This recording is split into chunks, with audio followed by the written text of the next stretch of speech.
શેના વિશે વિચાર કર્યો હતો?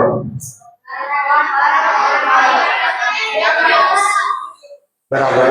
પછી મહાભારત, રામાયણ, તપ, બ્રાહ્મણ ગ્રંથો, વેદવ્યાસજી. સરસ. પછી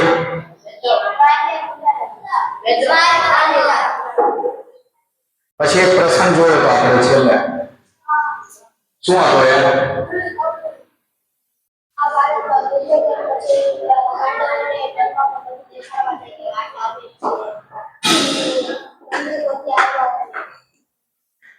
તો દુર્યોધન જ્યારે ઘોષ યાત્રાના બહાને પાંડવો વનમાં જ્યાં રહેતા હોય ત્યાં પોતાનું સામર્થ્ય, પોતાની સમૃદ્ધિ, સત્તા બતાડવા માટે, દેખાડો કરવા માટે જાય.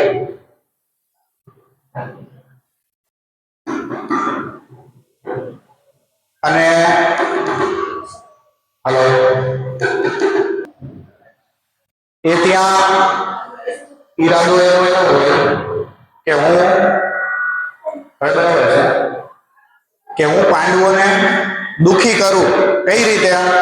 કે મારી સત્તા, સંપત્તિ, મારા નોકર ચાકર આ બધું હું જઈને બતાડું, જેથી કરીને એના મનમાં ઈર્ષાનો ભાવ આવે કે ઓહો, દુર્યોધન પાસે તો કેટલું બધું છે અને અમે સાવ વનવાસી ભિખારીની જેમ ઝૂંપડી બાંધીને રહીએ. આવી રીતે દુખી કરવા માટે જાય. અને પછી એનો ગંધર્વો સાથે યુદ્ધ થાય. યુદ્ધમાં દુર્યોધનને પકડીને લઈ જાય અને પછી એને અર્જુન બચાવે. તો આગળ જતા આપણને ખબર છે કે પાંડવો આ રીતે પોતાનો વનવાસ પૂરો કરે. વનવાસ પછી 1 વર્ષ શું કરવાનું હોય? અજ્ઞાતવાસ. તો અજ્ઞાતવાસ પણ પૂરો કરે. અને અજ્ઞાતવાસ દરમિયાન એ લોકો માટે છુપાવવું અતિશય અઘરું હોય. શા માટે? કારણ કે હવે પકડાઈ જાય તો શરતના પ્રમાણે એમને ફરીથી 12 વર્ષ, જો પકડાઈ જાય તો એમને ફરીથી 12 વર્ષ વનવાસમાં જવાનું. પણ એ લોકો માટે છુપાવવું કેમ વધારે અઘરું છે?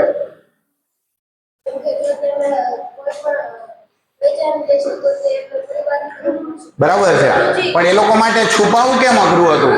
એ લોકો કેમ છુપાઈ નહોતા શકતા ક્યાંય? કેશવ,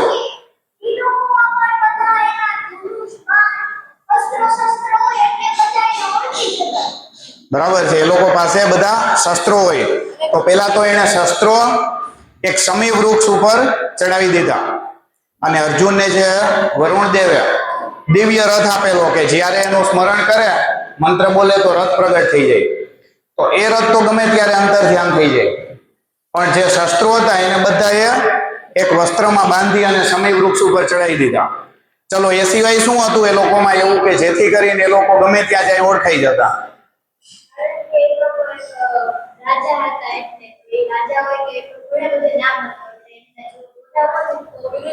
કેમ કે એ લોકો મહારથીઓ હતા, મોટા મોટા રાજાઓ હતા.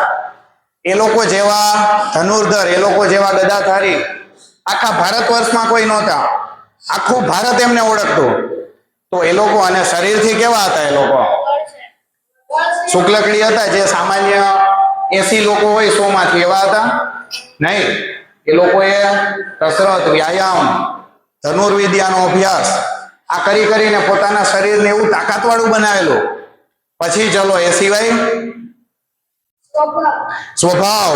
બહુ સરસ. જો કે માણસ કઈ રીતે વાત કરે એના પરથી ઓળખાય. માનો કે કોઈ સામાન્ય નોકર હોય તો એ કઈ રીતે વાત કરે, અને એક રાજકુમાર હોય, એક રાજા હોય, એક સેનાપતિ હોય, એક મહારથી હોય, એક સંત હોય, એ કઈ રીતે વાત કરે? બંનેના વાત કરવામાં ફેર હોય કે નહીં?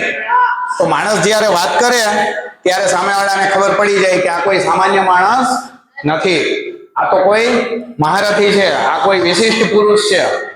તો આપણે પણ આપણી વાણીને એવી બનાવવાની કે જેથી કરીને આપણે સામાન્ય નહીં રહેવું.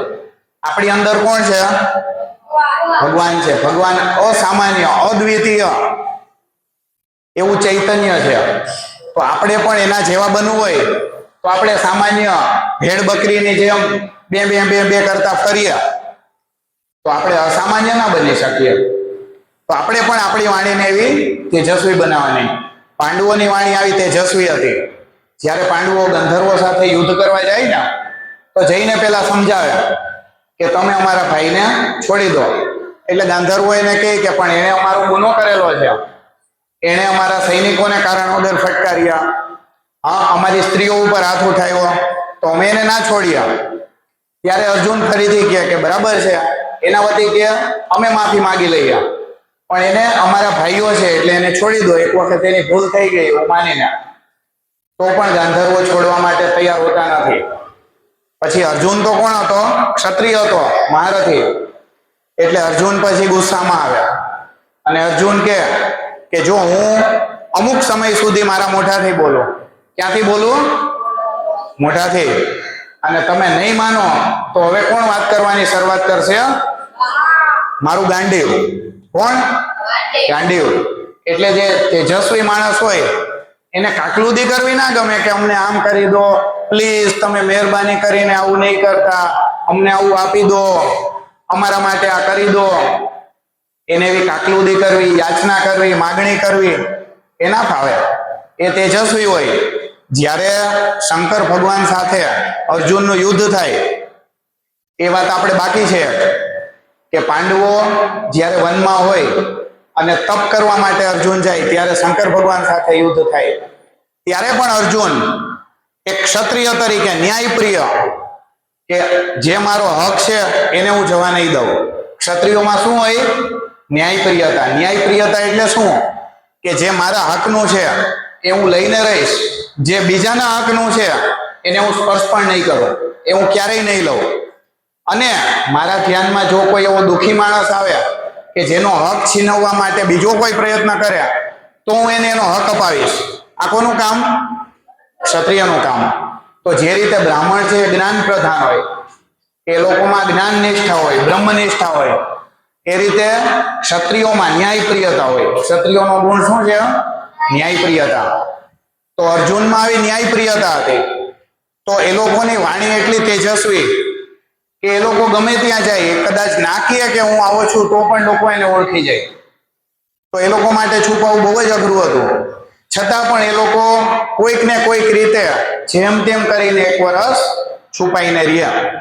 વિરાટ રાજાના રાજ્યમાં કોઈ કામવાળા તરીકે, કોઈ રસોઈયા તરીકે, કોઈ અશ્વશાળામાં, જ્યાં જ્યાં પોતે ફિટ થઈ શકે એ રીતે એ લોકોએ બધું કામ કર્યું. દ્રૌપદી તો ત્યાંની જે મહારાણી હતી એની દાસી તરીકે રહી. હવે દ્રૌપદી એટલે આપણને ખબર કે એક મહારાણી, ઇન્દ્રપ્રસ્થનું રાજ્ય જે પાંડવોએ મહેનત કરીને ઊભું કરેલું, અને યુધિષ્ઠિર એટલે ચક્રવર્તી રાજા, જે રાજસૂય યજ્ઞ કરી શકે એ ચક્રવર્તી રાજા કહેવાય. અને રાજસૂય યજ્ઞ કરવો એ કોઈ નાની સૂની વાત નથી કે એ રાજાનું આખા આર્યવર્તમાં સન્માન હોવું જોઈએ. કોઈ એવો રાજા ના હોવો જોઈએ કે જે ધર્મની બાબતમાં આ જે ચક્રવર્તી રાજા હોય એનાથી આગળ જઈ શકે. જ્યારે યુધિષ્ઠિર કહેતા કે નહીં આમ થશે તો બધા રાજાઓ માની લેતા કે હા બરાબર છે. આવા રાજ્ય, આવું વૈભવશાળી, આવું સામર્થ્યવાન રાજ્ય, એની મહારાણી દ્રૌપદી એ જ્યારે સમય આવ્યો ત્યારે એક દાસી બનીને પણ એક વર્ષ રહી. આવી રીતે પાંડવો એક વર્ષ અજ્ઞાતવાસમાં રહ્યા.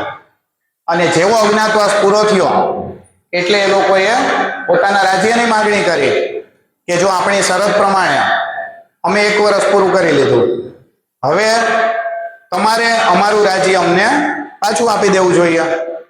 પણ દુર્યોધન કેવો હતો? કપટી, દુષ્ટ. દુર્યોધન કે હું રાજ્ય આપવાનો નથી. એટલે પાંડવો પાસે હવે કયો રસ્તો રહ્યો? યુદ્ધનો. અને યુદ્ધ કરતા પહેલા પાંડવોએ સમજાવટ માટેના બધા પ્રયત્ન કર્યા. પાંડવો એટલા શૂરવીર હતા, એમને શાંતિદૂત તરીકે પણ મોકલેલા. પહેલા ધૃતરાષ્ટ્ર સંજયને શાંતિદૂત તરીકે મોકલ્યા. પણ એનો શાંતિદૂત મોકલવાનો એનો પર્પસ શું હોય? એનો હેતુ શું હોય? કે પાંડવોને રાજ્ય આપવું પણ નથી અને યુદ્ધ પણ નહીં કરવું. શું કરવું? માનો કે આપણે કોઈની વસ્તુ ચોરી લઈએ, કોઈની વસ્તુ ચોરી લઈએ, એને ખબર પડે કે આણે આપણી વસ્તુ ચોરી છે, તો એ આપણી પાસે આવે, આપણને કહે, સમજાવે, અને આપણે ના માનીએ તો ઝઘડો થાય કે નહીં? તો ધૃતરાષ્ટ્ર તો દુર્યોધનનો પણ બાપ હતો, તો એને તો યુદ્ધ પણ નહોતું થવા દેવું, કેમ કે એને ખબર હતી યુદ્ધ કરશું તો આ પાંડવોની સામે કઈ મારા દીકરાઓ પહોંચવાના નથી. તો એ તો એવું ઈચ્છતો હતો કે આપણે યુદ્ધ નહીં કરવું અને રાજ્ય પણ પાછું આપવું નથી. આવો કપટી માણસ. તો એ સંજયને દૂત તરીકે, શાંતિ દૂત તરીકે મોકલે અને ત્યાં જઈને સંજય યુધિષ્ઠિરને પાંડવોને એને ભાષણ આપે શાંતિ માટેનું. શેનું? શાંતિ માટેનું. કે આપણે મહાત્મા તરીકે કેવું રહેવું જોઈએ, આપણામાં ક્ષમાના અને આ બધા ગુણો હોવા જોઈએ, આવું બધું પાંડવોને જઈને સમજાવે. પણ પાંડવોની સાથે કૃષ્ણ ભગવાન હોય. જો પાંડવો એકલા હોત તો માની જાત. આપણને ખબર યુધિષ્ઠિર તો કેવા હતા? દયાળુ, ક્ષમાશીલ, કે આ ઠીક છે, હવે કે આ લોકો કે છે તો માની જઈએ. પણ પાંડવોની સાથે કોણ હતા? કૃષ્ણ ભગવાન. અને કૃષ્ણ ભગવાનનું તો કામ જ ધર્મ સંસ્થાપનાનું હતું. ધર્મ સંસ્થાપના એટલે શું? ધર્મની સ્થાપના. મેં કીધેલું આપણે ધર્મ વિશે અત્યારે વધારે નથી વિચારતા, પણ એક દિવસ આપણે ધર્મ એટલે શું એ પણ સમજવાનું છે. પણ એકદમ ટૂંકમાં કહું કે ધર્મ એટલે જે આખી સૃષ્ટિ ચાલે છે એને સરસ રીતે ચાલે, સુવ્યવસ્થિત રીતે ચાલે. બધા જીવો માત્ર માણસ નહીં, બધા જીવો પોતપોતાનું કાર્ય કરી શકે, પોતાનો જીવન વિકાસ કરી શકે, એના માટેની અનુકૂળતા આપવી, એનું નામ ધર્મરાજ્ય. કે ધર્મરાજ્યની અંદર જે પણ જીવન વિકાસ કરવા માંગે, સારું કામ કરવા માંગે, એને અનુકૂળતા થવી જોઈએ. અને આવું રાજ્ય પ્રસ્થાપિત કરવું, સૃષ્ટિની અંદર આવી સત્તા બેસે, એના માટે જ તો કૃષ્ણ ભગવાને જન્મ લીધો હતો. હવે જો દુર્યોધનના હાથમાં જ રાજ્ય રહેવાનું હોય તો ધર્મની સ્થાપના શક્ય જ નથી. એટલે શ્રી કૃષ્ણ ભગવાને શું કીધું કે તમે જે બધી વાત કરો છો એ બધી વાત બરાબર. સંજયે જે શિખામણ આપી કે આપણે આવું જીવન જીવવું જોઈએ ને આપણે આમ કરવું જોઈએ, આપણે તેમ કરવું જોઈએ, કૃષ્ણ ભગવાને કીધું કે તમે બધી વાત કરીને બધી સાચી, બધી વાત એકદમ પરફેક્ટ, પણ આની શરૂઆત તમે કરો. કોણ? તમે કરો. આપણે કહીએ, આપણે ખોટું બોલતા હોય ને બીજાને જઈને કહીએ કે આપણે સાચું બોલવું જોઈએ, તો સામેવાળો કહે ને કે પેલા તું તો સાચું બોલ. તો આવી રીતે કૌરવો તો દુષ્ટ હતા, ખોટું કામ કરતા, અને પાંડવોને જઈને સલાહ આપતા કે તમારે આવી રીતે રહેવું જોઈએ અને રાજ્યનો મોહ ના રાખવો જોઈએ અને સત્તા ને એ બધું તો આજે છે ને કાલે નથી, યુદ્ધ ના કરવું જોઈએ, કેટલા બધા લોકો મરી જશે, તમને શું મળશે, અને તમે તો કેવા મહાન માણસો છો, તમે તો એના વગર રહી શકો એમ છો. આવી બધી શિખામણ આપી. એટલે કૃષ્ણએ એક જ વાત કીધી કે તમે જે વાત કરો છો એનું પેલા તમે પાલન કરો, પછી અમને શીખવાડવા આવો. અને તમે જે રીતે શાંતિ દૂત તરીકે આવેલા છો એવી રીતે હું તમારા રાજાને મળવા આવીશ. આવી રીતે કૃષ્ણ વાત કરી અને સંધિ કરવા માટે, વિષ્ટિ કરવા માટે શાંતિ દૂત તરીકે જાય અને જઈને દુર્યોધનને સમજાવ્યા. દુર્યોધન મૂર્ખ હતો. કે દુર્યોધનને મેં આજે સવારે વાત કરી ને કે વ્યાસ મુનિ કે જેવા આવા ત્રિકાળ જ્ઞાની, આટલા સામર્થ્યવાન, એવા ઋષિની પણ એને વેલ્યુ નહોતી, એવા ઋષિને પણ એ સમજી નહોતો શકતો, તો એ માણસ બીજું તો શું સમજી શકવાનો. એટલે કૃષ્ણ ભગવાને જઈને એને બધું સમજાવવાનો પ્રયત્ન કર્યો, પણ દુર્યોધન તો પોતાની જીદ ઉપર અડગ કે ના હું તો રાજ્ય આપીશ જ નહીં. એટલે કૃષ્ણ ભગવાને છેલ્લે એવો પ્રસ્તાવ મૂક્યો કે એક કામ કરો, તમે આખું રાજ્ય રાખો, પાંડવોને માત્ર 5 ગામ આપી દો. શું? 5 ગામ, નાના ગામ ચાલશે, પણ એ લોકોને રાજા બનવાનો અધિકાર છે, કેમ કે રાજા છે, એના રાજ્યના રાજા એ જ છે. તમે એનો હક જૂટવી લો તો એ યોગ્ય ના કહેવાય. તમે એને 5 ગામ આપી દો. અને કૃષ્ણ ભગવાનને ખબર હતી કે પાંડવો પાસે કદાચ 5 ગામ હશે ને તો પણ એ પોતાના પરાક્રમથી ફરીથી ચક્રવર્તી રાજા બની જશે. જે સામર્થ્યવાન માણસ હોય એને ક્યારેય જીવનમાં નુકસાન થાય ને, ક્યારેક કોઈ જો બિઝનેસમાં મોટો લોસ થાય અને એનો ધંધો વેચાઈ જાય, ઘર-બાર બધું વેચાઈ જાય, પણ એ માણસ જો કર્તૃત્વવાન હોય, બુદ્ધિશાળી હોય અને નિષ્ઠાથી કામ કરતો હોય તો એ થોડા જ સમયની અંદર પાછું મહેનત કરીને પોતાની બુદ્ધિ વાપરીને ફરીથી મોટો બિઝનેસમેન બની જાય. આવા ઉદાહરણ ધ્યાનમાં છે કે નહીં તમારા? તો કૃષ્ણને ખાતરી હતી કે પાંડવો આવા સામર્થ્યવાન છે, તો કે એમને 5 ગામ આપી દેશો તોય ચાલશે. 5 ગામમાંથી 50 ગામ કરશે, ચક્રવર્તી સમ્રાટ બની જશે પાછા. પણ દુર્યોધન તો મારી જીદ આટલી જ કે હું એમને એક તસુ જમીન પણ ના આપું, એક ઘાસનો તણખલું ઉગે ને એટલી જમીન પણ ના આપું. બોલો, સોય, હા, સોયની નોચ કે સોયનું ટપકું કેટલું હોય એટલી જમીન પણ ના આપો. અને વધારે ગુસ્સામાં આવી જાય અને કહે કે કૃષ્ણને બંદી બનાવી લો. હવે જે ભગવાને આખી સૃષ્ટિ બનાવી એને કોઈ બંદી બનાવી શકે? કેટલો મૂર્ખ માણસ હોય કે જે આવો વિચાર પણ કરે કે મારે ભગવાનને બંદી બનાવવા, ભગવાનને જેલમાં પૂરી દેવા. આવો વિચાર આવે આપણને? કેમ કે જેલ બનાવવાળા કોણ? આપણને બનાવવાળા કોણ? આખી દુનિયાને બનાવવાળા કોણ? એને કોઈ બાંધી શકે? એને કોઈ પૂરી શકે નહીં. પણ દુર્યોધન જે અતિશય અભિમાની હોય એ મૂર્ખ બની જાય. કેવો બની જાય? એનામાં બુદ્ધિ રહે નહીં. એટલે એને આવી મૂર્ખામી કરી અને સૈનિકોને આદેશ આપ્યો, પકડી લો કે આ ગોવાળિયાને. બહુ કે ક્યારનો ચેચે કરે છે, મને સમજાવે છે. હું તો દુર્યોધન અને હું જ હોશિયાર સૌથી, મને સમજાવવાળો કોણ? પકડી લો આને. અને પછી કૃષ્ણ ભગવાન એને પોતાનું સામર્થ્યવાન રૂપ બતાવે, દિવ્ય રૂપ બતાવે. અને કૌરવો એનું જે તેજ છે જોઈ પણ નહીં શકતા. આપણને ખબર છે સૂર્ય છે, સૂર્યનું તેજ કેટલું? આપણે અત્યારે બહાર જઈને સૂર્યની સામે જોઈ શકીએ? સૂર્ય આખો ગોળો છે, બરાબર? એનો જે બહારનો ભાગ છે કે જે સૌથી ઠંડો ભાગ સૂર્યમાં બહારની સપાટી, એનું તાપમાન કેટલું હશે ખબર કોઈને? 5500 ડિગ્રી સેલ્સિયસ. આ તો બહારનું તાપમાન છે. અંદરનો ગરમ ભાગ એનો તો વિચાર ના કરી શકાય. આપણે સૂર્યથી કેટલા દૂર છીએ? 15 લાખ કરોડ કિલોમીટર. આટલા દૂર છીએ તો પણ આપણે જોઈ નહીં શકતા. અને આવા સૂર્ય જેવા અનંત સંખ્યામાં ગોળાઓ બનાવવા વાળા એનું તેજ કેટલું હશે? જ્યારે ભગવાન 11મા અધ્યાયમાં આવે ને કે ભગવાન અર્જુનને વિશ્વરૂપ દર્શન બતાવ્યા, ત્યારે અર્જુન જેવો તેજસ્વી માણસ પણ ભગવાનના રૂપને જોઈને થથરી જાય, કાપી જાય કે ઓહો, આટલી ભયંકર પ્રચંડ શક્તિ એ પણ સહન ના કરી શકે. તો આવા ભગવાનને એ જ્યારે પોતાનું તેજ પ્રગટ કરે ત્યારે આવા પાપી માણસો દુર્યોધન ને દુશાસન ને આ બધા જોઈ શકે? સામે પણ ના જોઈ શકે, આંખો પણ બંધ થઈ જાય, એટલું તેજ. અને ભગવાન જતા રહે ત્યાંથી. અને પછી ખાતરી થઈ જાય કે હવે યુદ્ધ સિવાય કોઈ વિકલ્પ નથી. બધા ઓપ્શન ટ્રાય કરી લીધા.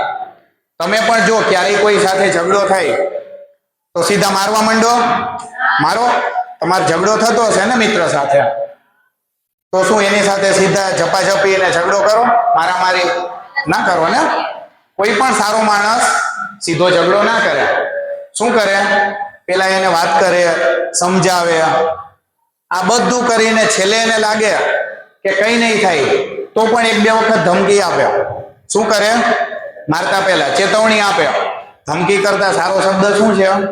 ચેતવણી. કે એને ચેતવે કે જો હવે તમે નહીં માનો તો હવે હું જે રીતે મેં કીધું ને કે અર્જુન ગાંધર્વોને ચેતવણી આપી કે આટલા સમયથી મારું મોઢું વાત કરે છે, હવે મારું ગાંડીવ વાત કરશે. કોણ વાત કરશે? ગાંડીવ. તો એ રીતે ગમે તે સજ્જન માણસ સીધો કઈ મારામારી ના કરે. એ પેલા એને સમજાવે, સમજાવવાના પણ ઘણા બધા પ્રયત્નો કર્યા. તો આ બધા પ્રયત્નો પાંડવોએ કૃષ્ણ ભગવાને કરી લીધા અને છેલ્લે ખાતરી થઈ ગઈ કે હવે દુર્યોધન સુધરવાનો. તો હવે કયો વિકલ્પ બાકી રહ્યો? યુદ્ધનો. તો યુદ્ધ શરૂ થાય કૃષ્ણ ભગવાન કહીને આવે કે હવે યુદ્ધ માટે તૈયાર રહો. અને આપણને ખબર છે કે કુરુક્ષેત્રના મેદાનમાં 18 અક્ષોહિણીની સેના, એમાંથી દુર્યોધન પાસે એટલે કે કૌરવો પાસે કેટલી સેના હતી? 11 અક્ષોહિણી. શા માટે? કારણ કે એ નારાયણ છે. એણે ઘણા બધા મિત્રો બનાવેલા હતા. પાંડવોનું રાજ્ય હતું, એનો ખજાનો એટલો સમૃદ્ધ હતો, એ ખજાનાનો ઉપયોગ કરીને પૈસાથી એને લોકો ખરીદેલા હતા.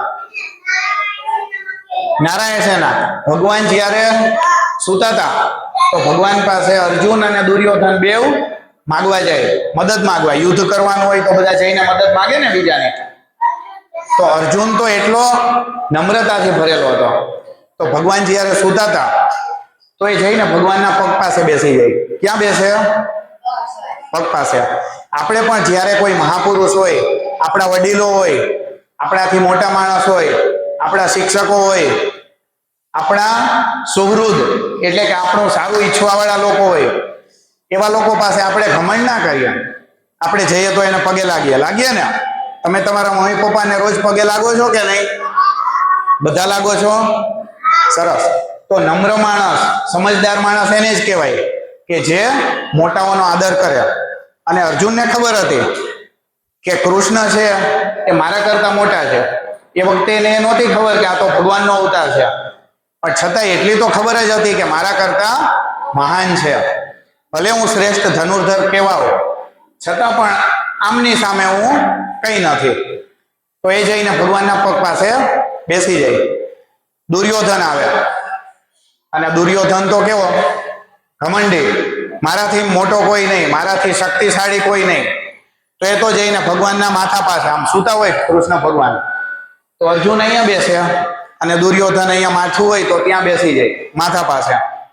જ્યારે કૃષ્ણ ભગવાનની આંખ ખુલે તો એમને કોણ દેખાય સૌથી પહેલા? અર્જુન. તો કૃષ્ણ ભગવાન પૂછે અર્જુનને, ક્યારે આવ્યો? બોલ, શું જોઈએ છે? શેના માટે આવ્યો?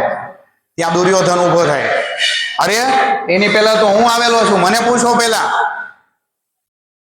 તો ભગવાન કહે કે કદાચ તું પહેલા આવેલો હશે, પણ મને સૌથી પહેલા કોણ દેખાયું? અર્જુન. એટલે હું તો અર્જુનને પહેલા માગવાનો અધિકાર આપીશ. તમે બંને કંઈક મદદ માટે આવેલા છો અને અર્જુન તારો ભાઈ જ છે, તો એને કેમ પહેલા ના લેવા દે?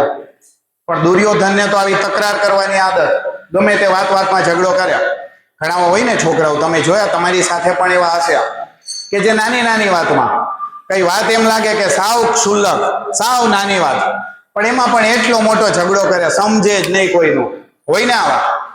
તો આપણે એવું નથી બનવાનું, એ ધ્યાન રાખવાનું. તો દુર્યોધન તો કેટલી વખત માથાકૂટ કરે, છતાં ભગવાન શું કહે કે નહીં, હું પેલો અધિકાર તો અર્જુનને જ આપીશ, કેમ કે એ મારા પગ પાસે બેઠો હતો અને મારું ધ્યાન સૌથી પહેલા એના પર પડ્યું, અને મેં એને કહી દીધું છે કે તું બોલ પહેલા, તો હવે હું મારા શબ્દ ફેરવું નહીં. તો અર્જુનને કહે તો દુર્યોધન વિચારે કે તો હું માગવા આવ્યો એનું શું? તો કૃષ્ણ ભગવાન કે એક કામ કરો, ચલો હું 2 ભાગ પાડી દઉં. એક તો હું પોતે અને બીજી સાઈડ મારી સેના. બરાબર? આ 2 ભાગ. હું શસ્ત્રો ઉઠાવીશ નહીં. ભગવાનના ધનુષ્યનું નામ શું હતું? ભગવાનનું ધનુષ્ય હતું ને? કૃષ્ણ ભગવાન એ ધનુર્ધારી હતા. નામ નહીં ખબર કોઈને? સારંગ. તો ભગવાન કહે છે કે હું સારંગ કે સુદર્શન ચક્ર કે ઉઠાવીશ નહીં, મારા શસ્ત્રો ઉઠાવીશ નહીં. નિહથ્થો, નિશસ્ત્ર હું એક સાઈડ, અને બીજી સાઈડ મારી સશસ્ત્ર સેના, શસ્ત્રો સાથેની આખી સેના. હવે આ 2 ભાગ છે, એમાંથી અર્જુનને જે પેલા જોતું હશે એ માગશે, અને બાકીનું બીજું હશે દુર્યોધનનું. એટલે દુર્યોધન તો એકદમ ટેન્શનમાં, કેવો હો મારે તો સેના જ જોઈએ છે ને અર્જુન સેના માગી લેશે તો હું આમનું કૃષ્ણનું શું કરું? એ તો કઈ કામના નથી. હા, જો એ ધનુષ્ય ઉઠાવવાના હોત તો એ જોરદાર પરાક્રમી છે, મહારથી છે, પણ એ તો કઈ ધનુષ્ય ઉઠાવવાના નથી, તો મારા માટે તો એ નકામા છે. તો મારે તો સેના જોઈએ. દુર્યોધન ટેન્શનમાં ફર્યા, પણ ભગવાને તો કીધેલું કે પેલું માગશે અર્જુન. અર્જુનને પૂછે કે ચલ બોલ, તારે શું જોઈએ? અર્જુન કે વિચારે કે મારા માટે તો સર્વસ્વ કૃષ્ણ જ છે. મારા માટે સર્વસ્વ કૃષ્ણ. કૃષ્ણથી વધીને મારા માટે જીવનમાં કઈ નથી. તો આ સેનાનું તો શું કામ? આમાં હું એકલો પૂરતો છું. આવી એકાદી સેનાને તો હું જ ખતમ કરી નાખું. અર્જુનને પોતાના કર્તૃત્વ ઉપર, પોતાના સામર્થ્ય ઉપર ભરોસો હતો. દુર્યોધનને લાગતું કે આ સેના આવીને મને જીતાડી દેશે. અર્જુન તો માનતો કે હું પોતે જ સેના સામે લડવા માટે તૈયાર છું. અને આપણને ખબર, વિરાટ યુદ્ધની અંદર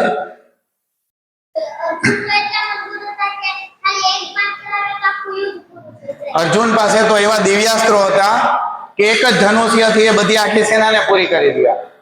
પણ છતાંય ભવિષ્યમાં લોકો એવું ના વિચારે કે આને જે ભગવાને શક્તિ આપી એનો ઉપયોગ કરીને આખી સેનાને એક જ ઝાટકે પતાવી દીધી. એટલે અર્જુને નક્કી કરેલું કે હું આ દિવ્યાસ્ત્રોનો ઉપયોગ નહીં કરું. બરાબર ને? પણ છતાંય એને ખબર હતી, પોતાના બાહુબળ પર એને વિશ્વાસ હતો કે મેં જે આટલા વર્ષો તપ કરેલું છે, મેં જે સામર્થ્ય મેળવેલું છે, તો સેનાની સામે તો હું લડી લઈશ. એટલે મારે સેના નહીં જોતી. મારે કોણ જોઈએ છે? ભગવાન કૃષ્ણ. કેમ કે ધર્મની સંસ્થાપના માટે છે. અને મારે કોણ જોઈએ? કે જે ધર્મની સંસ્થાપના માટે કામ કરતા હોય. તો અર્જુન કોને માગે? હવે આ વખતે તમે વિચારો, આ જ્યારે અર્જુન માગણી કરે કૃષ્ણની કે મારે કૃષ્ણ જોઈએ, એ વખતે દુર્યોધન શું કરતો હશે? વિચારો જોઈ જરા. હસતો છે. હે ને? કેવી એને મજા આવી ગઈ હશે કે અર્જુન તો સાવ મૂર્ખો છે, અક્કલ વગરનો, એને કઈ ખબર જ નહીં પડતી. ખરેખર તો સેના આટલી મોટી, ભગવાનની નારાયણી સેના, અને ભગવાનની સેનાને તો ટ્રેનિંગ કઈ કોણે આપી હોય? ભગવાને. એટલે સેના કઈ જેવી તેવી હોય? દુર્યોધનને ખબર હતી કે આની સેના તો સામર્થ્યવાન છે. તો દુર્યોધન તો હસ થાય, આમ અંદરથી એને મજા જ આવ્યા કરે કે વાહ રે વાહ. પણ એને મૂર્ખાને ખબર નહોતી કે આ ભગવાન જો હથિયાર ના ઉપાડે તો પણ એનું સામર્થ્ય કેટલું છે. જે મૂર્ખ માણસ હોય ને, જે ઘમંડી માણસ, એ પોતાનું નુકસાન કરતો હોય ને ત્યારે ખુશ થાય. એને ખબર ના હોય કે હું મારું નુકસાન કરું. ઘણા બધા લોકો જુઓ તમે, આપણી વ્યવહારની અંદર એવા આપણને જોવા મળે કે જે પોતાનું નુકસાન કરતા હોય, પણ એને તો એવું લાગે કે મેં તો ચાલાકી કરી, હું બહુ હોશિયાર. વર્ગની અંદર અમે જોઈએ, ભણાવતા હોઈએ ને, તો અમુક બાળકો એવા હોય કે જે કંઈક ચૂપ વાતો કરતા હોય, બીજું કંઈક કરતા હોય, આજુબાજુ વાળા સાડી કરતા હોય. એ વખતે એને શું લાગતું હોય કે હું જો બેવકૂફ બનાવું છું, એમને કઈ ખબર જ નહીં પડવા દેતો, હું બુદ્ધિશાળી, હું ઉલ્લુ બનાવું. પણ એને ખબર ના હોય કે કોને મૂર્ખ બનાવે છે. કોનું નુકસાન કરે? પોતાનું જ નુકસાન કરતો હોય. એને હોય ને આવા, તમે જોયા જ કે નહીં આવા લોકો? તો દુર્યોધન પણ આવો જ હતો કે એને ખબર નહોતી કે હું અંદરથી ખુશ થાઉં, પણ હું તો મારું નુકસાન કરું છું. તો આવી રીતે સેનાનો ભાગ પડે. દુર્યોધન પાસે મોટી સેના, 11 અક્ષોહિણી, અને એક અક્ષોહિણીમાં કેટલા લોકો હોય એ તમે આંકડા જુઓ તો ખબર પડે કે લાખોનું સૈન્ય થાય ત્યારે એક અક્ષોહિણી.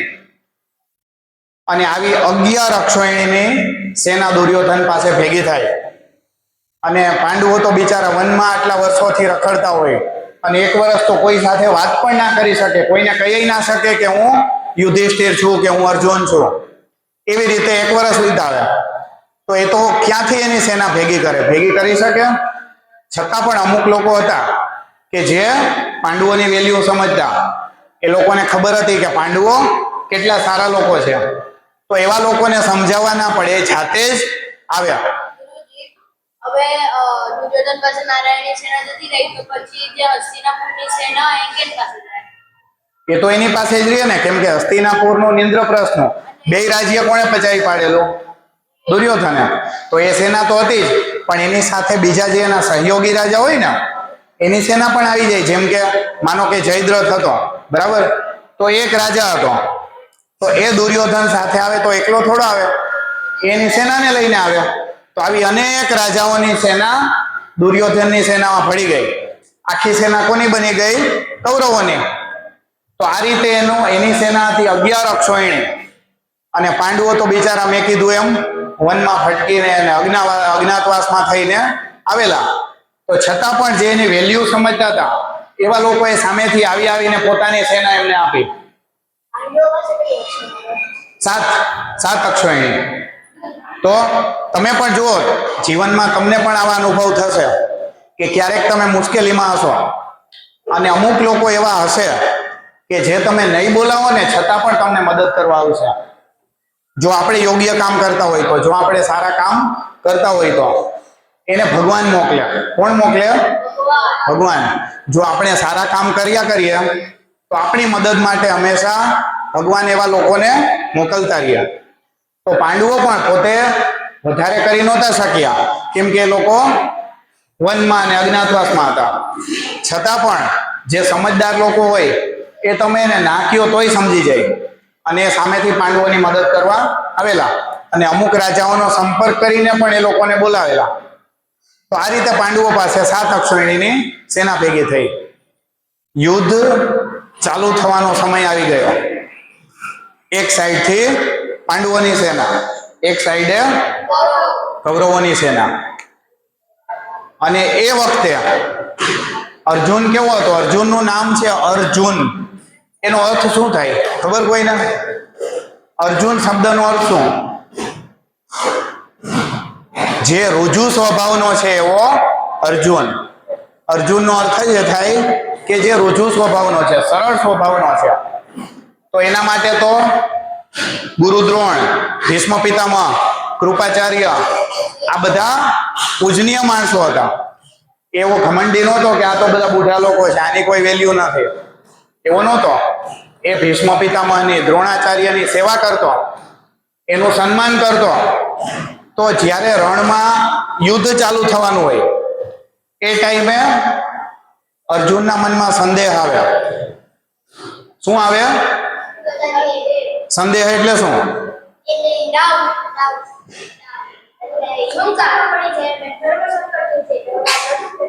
હા, કન્ફ્યુઝન થાય ને આપણને ક્યારે કે આવું કરવું કે આવું કરવું, કઈ ખબર ના પડે. તો અર્જુનના મનમાં પણ આવું કન્ફ્યુઝન થયું કે એક તરફ મારો પુત્ર ધર્મ, મારો શિષ્ય ધર્મ. તો પુત્ર ધર્મ તરીકે ભીષ્મ પિતામહ છે એના પિતામહ થાય. તો પિતામહ સામે યુદ્ધ કરાય? પિતામહને મરાય? ગુરુની સામે યુદ્ધ કરાય? ના કરાય. તો મારો પુત્ર ધર્મ, મારો શિષ્ય ધર્મ આ મને શું કરવાનું કહે છે કે જે વડીલો ગુરુ છે એની સેવા કરવી જોઈએ, પૂજા કરવી જોઈએ. ગીતામાં આવે ને પૂજાર્હ વરિસૂદન, આવે ને કે પૂજાર્હ એટલે પૂજા કરવા યોગ્ય એવા અમારા વડીલો છે, ભીષ્મ પિતામહ, કૃપાચાર્ય, દ્રોણાચાર્ય. તો હું એની સામે યુદ્ધ કરીશ? અને અર્જુન માટે યુદ્ધ કરવું એટલે શું? આપણા જેવા કોઈ સામે ઝઘડો કરવા જાય તો આપણને ખબર જ હોય કે કદાચ હું હારું પણ ખરો અને જીતું પણ ખરો હોય ને. કેમ કે આપણી શક્તિ મર્યાદિત છે. આપણને લાગતું હોય કે નહીં હું જ જીતીશ, છતાં પણ આપણે ક્યારેક હારી જઈએ. પણ અર્જુનની શક્તિ અને એનું સામર્થ્ય એ તો અર્જુનને જ ખબર હોય ને ભગવાનને જ ખબર હોય. એટલે અર્જુનના મનમાં તો હારવાનો વિચાર પણ ના આવતો. અર્જુન માટે યુદ્ધ કરવું એનો અર્થ શું? જીતવું. અને જીતે એટલે સામેવાળાનું શું થાય? મરે. તો અર્જુનને ખબર હતી કે હું જેની સામે યુદ્ધ કરું હું એને મારી શકું. તો એ વિચારે કે હું જો ભીષ્મ પિતામહ, દ્રોણાચાર્ય આ બધાની સામે યુદ્ધ કરીશ તો મારે એને મારવા પડશે. અને આ તો બધા પૂજનીય લોકો છે, વડીલો છે, ગુરુ છે, એને મરાય નહીં. અને બીજી તરફ મારો ક્ષત્રિય ધર્મ છે. કેવો ધર્મ? ક્ષત્રિય ધર્મ. અને મેં થોડા સમય પહેલા જ કીધું કે ક્ષત્રિયનું કામ શું? ન્યાય અપાવવો, ધર્મની સ્થાપના કરવી, ધર્મનું કામ કરવું. અને જ્યારે ધર્મના કામમાં કોઈ અસુરો, દાનવો, રાક્ષસો, ખરાબ વૃત્તિના લોકો વચ્ચે આવે ત્યારે ક્ષત્રિયો શું કરે?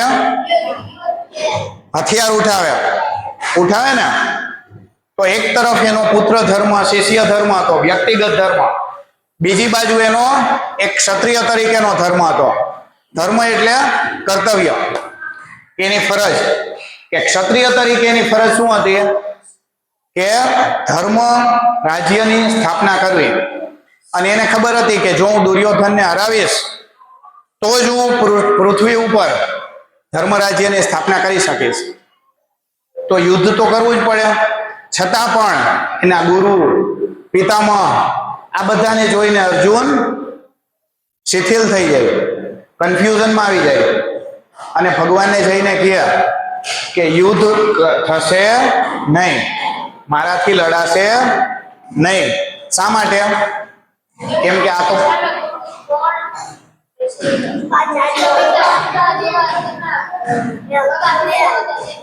બરાબર ને, કે જે ગુરુએ મને ધનુષ્ય હાથમાં કેમ પકડવું એ શીખવાડ્યું, એની સામે હું ધનુષ્ય ઉઠાવું? હું જ્યારે નાનો હતો મારાથી ધનુષ્ય પકડાતું નહીં, તીર છોડવા જાઉં તીર તો નીચે પડી જતો. તમારાથી થાય ને એવું કે તમને મમ્મી કે જે દીદી કે શિક્ષક લખતા શીખવાડતા હોય, પેન કેમ પકડવી એ ના આવડે, તમે નાના હતા આવડતી? હા, પેન ઊંધા હાથે પકડે, કઈ રીતે પકડવી ખબર જ ના હોય, લખતા લખતા પેન પડી જાય. તો એ સમયે તમને કોણ શીખવાડતું? તમારા મમ્મી, તમારા દીદી, શિક્ષક શીખવાડતા ને. તો એની સામે તમારે લડવાનું હોય, લડી શકો ક્યારેય? અથવા તો ખરેખર લડાઈ પણ ખરું? લડાઈ ના લડાય. તો એક તરફ એનો વ્યક્તિગત ધર્મ છે, બીજી બાજુ ક્ષત્રિય તરીકેનો ધર્મ છે. તો હવે મારે કરવું શું?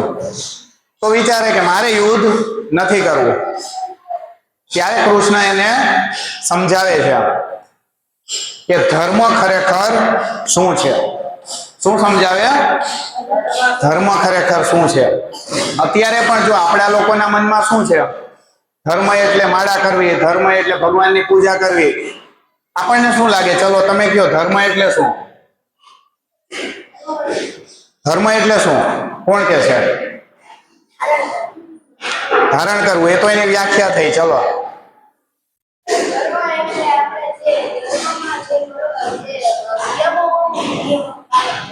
નિયમનું પાલન કરવું. સરસ.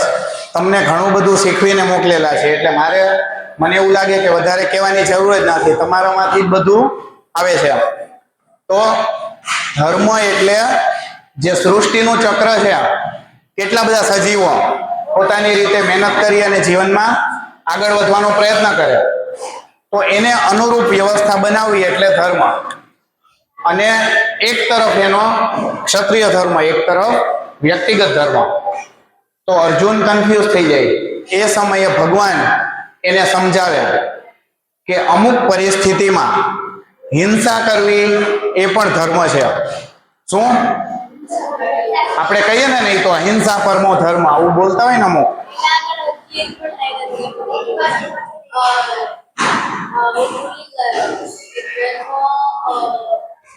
ધર્મો રક્ષતિ રક્ષિત.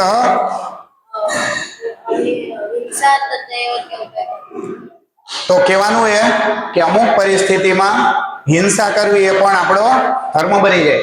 માનો કે હમણાં જ પહેલગામ એટેક થયો, ખબર છે તમને? આતંકવાદીઓએ આવી અને કેટલા બધા લોકોને મારી દીધા. હવે માનો કે તમે એ વખતે સૈનિકો ભારતના, તમે એ વખતે ભારતના સૈનિકો, અને એ વખતે તમારે આતંકવાદીઓનો સામનો કરવાનો થાય, તો તમારો ધર્મ શું? અહિંસા કે હિંસા? હિંસા. કેમ કે એ વખતે એ લોકોને મારવા, એ લોકોની હત્યા કરવી એ તમારો ધર્મ બને. કેમ કે એ લોકો કેવું કામ કરે છે? નિર્દોષોને મારે છે, ખરાબ કામ, અધર્મનું કામ કરે. તો એ વખતે આવા આતંકવાદીઓને મારવા એ પણ ધર્મનું કામ છે. પણ આપણે એવું જ માન્યા કરીએ કે ના ના, હું તો હિંસા કરીશ જ નહીં, કેમ કે હિંસા છે, અહિંસા છે એ તો યમમાં આવે કે નહીં? તો આવી આપણે જીદ પકડીને બેસીએ તો એ ખરેખર ધર્મનું પાલન કહેવાય નહીં. એ વખતે હિંસા એ આપણો ધર્મ બની જાય. તો કૃષ્ણ ભગવાન અર્જુનને ધર્મ એ ખરેખર શું છે એનું રહસ્ય સમજાવે. અને આ જે સમજાવે એ બંને વચ્ચેનો જે સંવાદ થાય એને આપણે શું કહીએ? શ્રીમદ ભગવદ ગીતા. હવે ગીતા ગીતા શબ્દનો અર્થ શું? ગીત સ્વરૂપે. એટલે ભગવાને ઉપદેશ બોલીને નથી આપ્યો, ગાઈને આપેલો છે ઉપદેશ કે ધર્મ શું છે, કરવા યોગ્ય શું છે, ના કરવા યોગ્ય શું છે. આ બધી જે સમજૂતી આપી એકદમ ટૂંકમાં 700 શ્લોક, અને એમાં પણ કૃષ્ણ ભગવાને બોલેલા શ્લોક કેટલા? જઈને શોધજો કે ગીતાના 584, તો 600 થી પણ ઓછા શ્લોક ભગવાને બોલેલા છે. અને એટલા જ શ્લોકની અંદર કૃષ્ણ ભગવાને આખી દુનિયાના બધા રહસ્યો કહી દીધા. આખી દુનિયાના બધા રહસ્યો કૃષ્ણ ભગવાને 600 કરતા પણ ઓછા શ્લોકમાં સમજાવી દીધા. તો આની અંદર કૃષ્ણ ભગવાન અને અર્જુન વચ્ચેનો સંવાદ છે, ચર્ચા છે. મેં વાત કરી હતી ને કે જ્યારે આપણે ગુરુ પાસે જઈએ, ઋષિ પાસે જઈએ, સંત પાસે જઈએ, તો આપણે જ્ઞાન મેળવવા જઈએ, તો અર્જુન પણ જ્યારે કન્ફ્યુઝ થાય ત્યારે ભગવાનને શું કહે? શિષ્યસ્તે હમ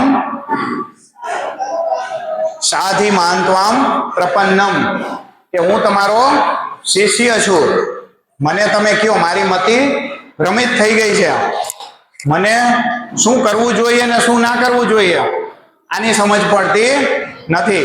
કેટલી પ્રામાણિકતા, કેટલી પ્રામાણિકતા કહેવાય કે પોતે કબૂલ કરે છે ભગવાન પાસે કે મારી અત્યારે બુદ્ધિ ભ્રષ્ટ થઈ ગઈ છે, સ્ખલિત થઈ ગઈ છે, અધપતિત થઈ ગઈ છે, એટલે હું અત્યારે સાચા ખોટાનો, સારા ખરાબનો નિર્ણય કરી શકતો નથી. તો તમે મને કહો કે મારે શું કરવું જોઈએ અને શું ના કરવું જોઈએ. અને આ જે ચર્ચા છે એને કહેવાય શ્રીમદ ભગવદ ગીતા. ગીતા શબ્દ છે એ બહુવચનમાં છે, ખબર તમને? જે સંસ્કૃત ભણે એને ખબર હશે. બહુવચનમાં ગીતા, બહુવચનમાં શ્રીમદ ભગવદ ગીતા. ભગવત એટલે જેનામાં ભગ છે, ભગ એટલે 6 ગુણો, ભગવાનમાં જે 6 ગુણો છે, ઈશ્વરીય આ બધા, તો એને કહેવાય ભગ. અને આવા ગુણોથી યુક્ત એવા ભગવાને ગાયેલું ગીત એટલે શ્રીમદ ભગવદ ગીતા. તો શ્રીમદ ભગવદ ગીતા વિશે આપણે પછી આગળ અમુક શ્લોકો એના સમજશું, પણ અત્યારે આપણને એ સમજવાનું અગત્યનું છે કે શ્રીમદ ભગવદ ગીતા શું હતી, કોણે ગાયેલી, અને એની અંદર કયા કયા વિષયોની વાત કરી.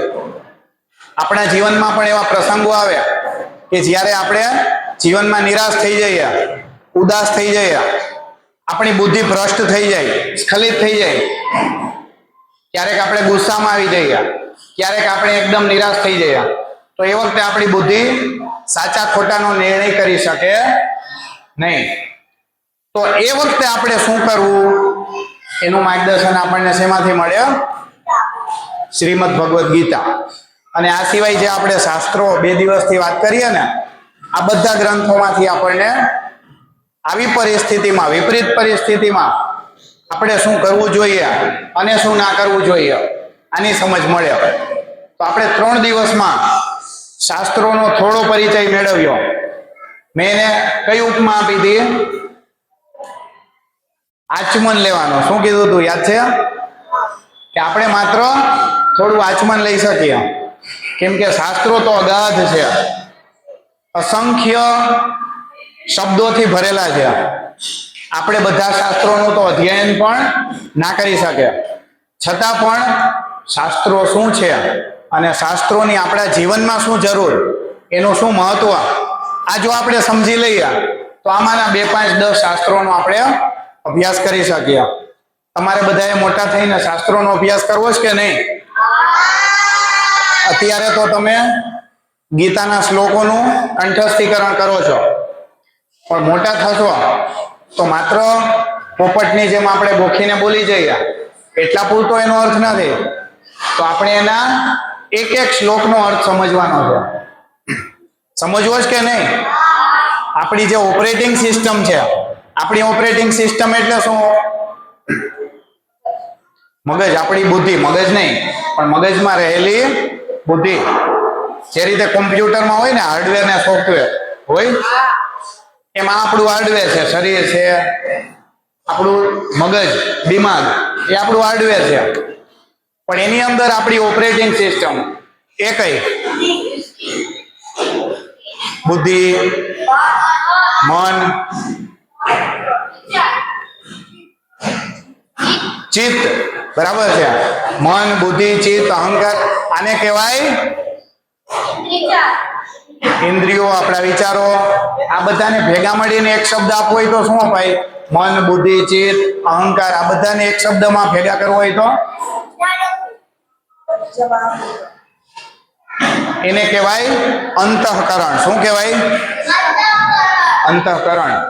તો આ બધા શાસ્ત્રોની જે વાતો છે એ માત્ર આપણી સ્મૃતિમાં રહી જાય, પણ આપણું અંતઃકરણ એને સ્વીકારે નહીં તો આપણે એ પ્રમાણે જીવન જીવી શકીએ નહીં. એટલે ધીમે ધીમે હવે ખાસ કરીને જે માનો કે 5મા 6ઠા ધોરણમાં કે અભ્યાસ કરે છે એને હવે ગીતાના શ્લોકોનો અર્થ સમજવાની શરૂઆત કરવી જોઈએ કે આ શ્લોકોનો અર્થ શું. આપણે કંઠસ્થ તો કરી લીધા, પણ એનો અર્થ સમજી જીવનમાં ઉતારીએ તો આપણું જીવન સારું બને. તો આવી રીતે આપણે શાસ્ત્રોનો પરિચય મેળવ્યો. સમય શું થયો? 10:33 થઈ. આપણો સમય થઈ ગયો આજનો. આપણે એવો નિશ્ચય કરીએ અને એવી રીતે આપણી પૂર્ણાહુતિ કરીએ કે જે શાસ્ત્રોને આપણે માત્ર નામ સાંભળ્યા છે અથવા તો માત્ર અમુક શ્લોકો આપણને ખબર છે, એ શાસ્ત્રોનું આપણે મોટા થઈ અને અધ્યયન કરશું અને આ શાસ્ત્રનો સાર આપણે બીજા લોકો સુધી પણ પહોંચાડશું. બીજાનું જીવન પણ આપણે એવું બનાવશું કે જેની અંદર શાસ્ત્રથી ભરેલું હોય. કૃણવંતો